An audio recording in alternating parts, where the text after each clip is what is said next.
Welcome to সেনেট নেটসেট paper 1 Bardhaman.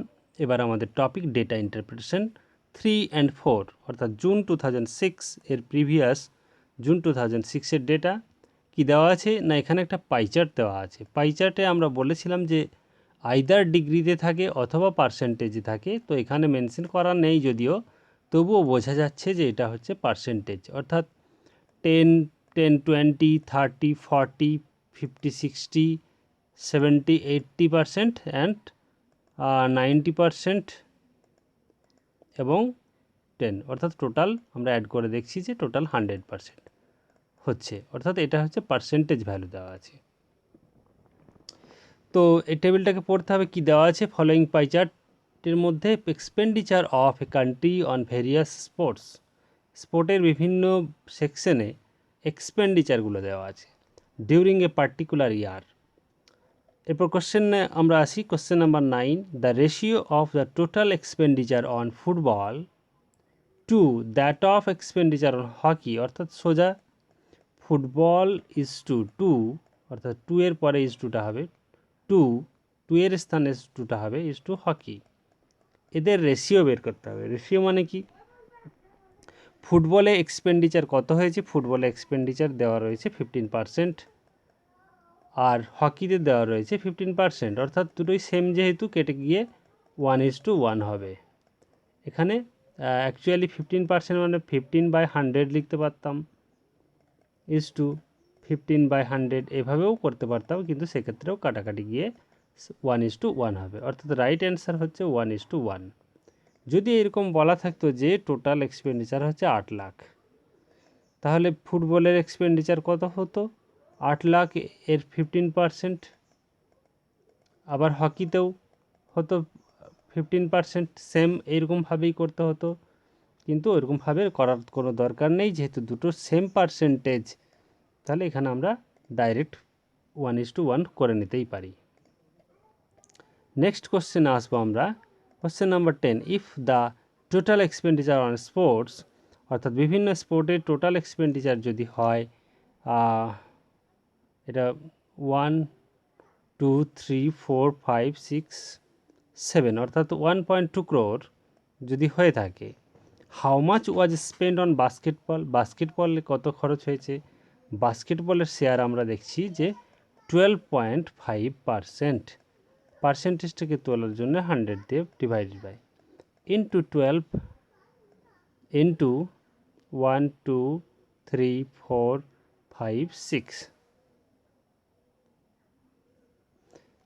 একটা পয়েন্ট তোলার জন্য 0 কেটে যাবে, দুটো 0 কেটে যাবে, অর্থাৎ এটা থাকছে। এটাকে যদি আমরা মাল্টিপ্লাই করি 12, 125কে 12 দিয়ে মাল্টিপ্লাই করলে কত হবে, 1250,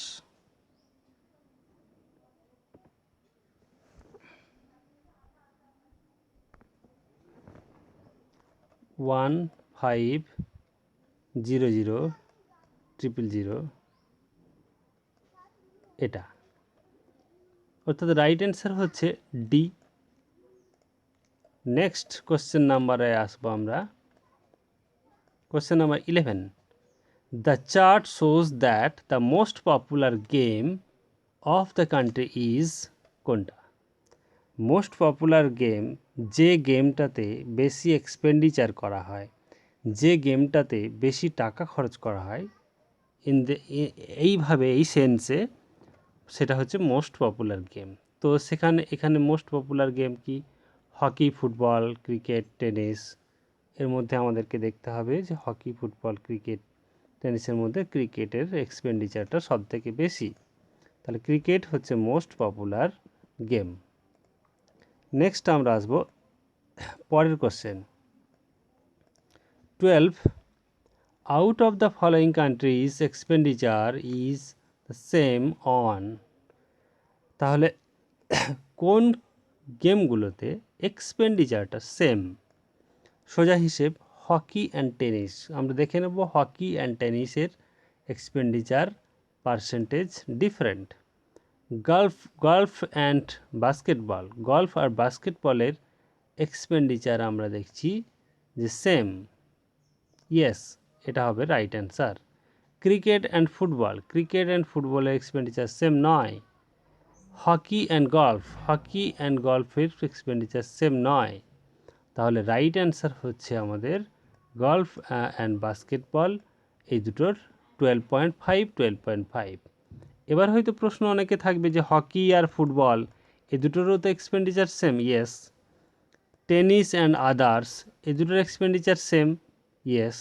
কিন্তু এগুলো তো অপশনে নেই, তাই এগুলো হবে না। অপশনে কি আছে? যেগুলো সেম আছে সেই অপশন একটাই রয়েছে, গল্ফ আর বাস্কেটবল। তাহলে এটাই হচ্ছে এদের পার্সেন্টেজ অফ শেয়ারটা সেম। নেক্সট কোশ্চেন আমরা আসবো 13, question number 13। If the total expenditure on sports during the year was rupees 1.5 crore, the expenditure on cricket and hockey together, অর্থাৎ ক্রিকেট আর হকি টুগেদার একসঙ্গে expenditure কত হবে? তো খুব সোজা, ক্রিকেট প্লাস হকি এর পার্সেন্টেজটাকে আমরা একসঙ্গে করে নেব। তো ক্রিকেট আর হকির পার্সেন্টেজ হচ্ছে 25 + 15 হচ্ছে 40%। তো টোটাল এক্সপেন্ডিচার যদি হয় 1, 5, 1, 2, 3, 4, 5, 6 এর 40%, 40 ডিভাইডেড বাই 100, 1, 2, 3,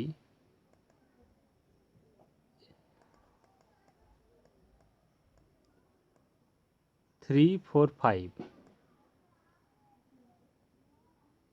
এটা হচ্ছে রাইট অ্যান্সার। তো অপশন হবে এ। এভাবে করতে পারি, আবার আমরা এভাবেও করতে পারি। ক্রিকেটটাকে আলাদা করে বের করে নিলাম 1.5 crore থেকে, আবার হকিটাকে আলাদাভাবে বের করে নিলাম 1.5 crore থেকে, দিয়ে টোটালটা করলেও সে সেম অ্যান্সার আসবে। অর্থাৎ 1.5 হচ্ছে 1.5 টোটাল, তার মধ্যে হকির পার্সেন্টেজ হচ্ছে 15%, ফুটবলের পার্সেন্টেজ হচ্ছে ক্রিকেটের পার্সেন্টেজ হচ্ছে 25/100। এভাবেও করতে পারি আমরা, সেম ফিগার আসবে। তারপর নেক্সট আমরা আসব পরের প্রশ্ন, অর্থাৎ question number 4, December 2006. In the year 2000, which of the following companies earned maximum percent profit?